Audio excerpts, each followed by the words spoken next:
ها بازم یه ترک جدید ساسی مانکم پرودکشن با افتخار تقدیم میکند موبین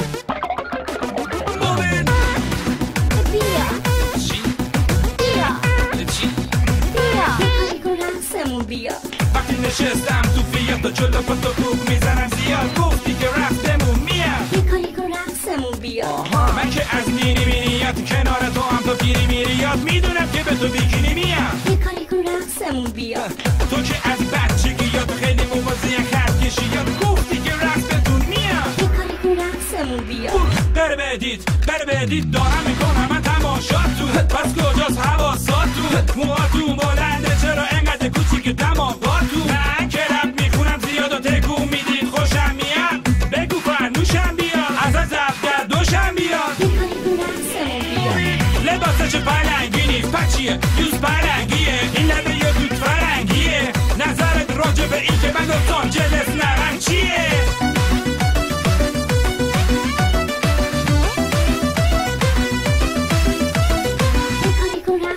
بیا وقتی که برقشون میاد نور به مولختشون میاد بکنم همین روزا کتابای رقصشون بیاد یه کاری کن رقصمون بیا بینه های توی ویرجینیاد میه به دامن چینچینیاد گفتی که رقصتون میاد یه کاری کن رقصمون بیا از رشت تا ندرلند و 2 تا دستکش و دستبند و یه مچبند و بلیط بنگلادش و زلاندن و واسه 2 اسفند و بدم قبولت اگه با ونوس بیای میرم به پیچون و باز ماشینا اونی کاترین زتا جونزه منم میشم آلپاچینو تو بلایی اگه با یک نیایی همون شلواره بریم و بریم و با ترکای گری مریم و میخوای تو دوست داری بره تاپته ساسی مانکم پرودکشن ها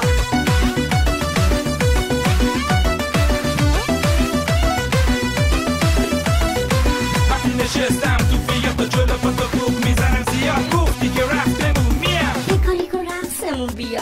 ماشینت نقد داره قیافت 2 3 ماه حرف داره این آهنگ رقص داره چرا نداره موهاش مشکینی بوره نجا خیابون نزدی دوره دامن کوتاچو میشوره چرا نمیرقصه طوله ها چرا نمیرقصه لعنتی بس میکنه چه غلطی دور تو شریعتی من میخوام باسش بشم مهندس برق صنعتی خیلی خانم خوشگله آره مثل گوهر استفانی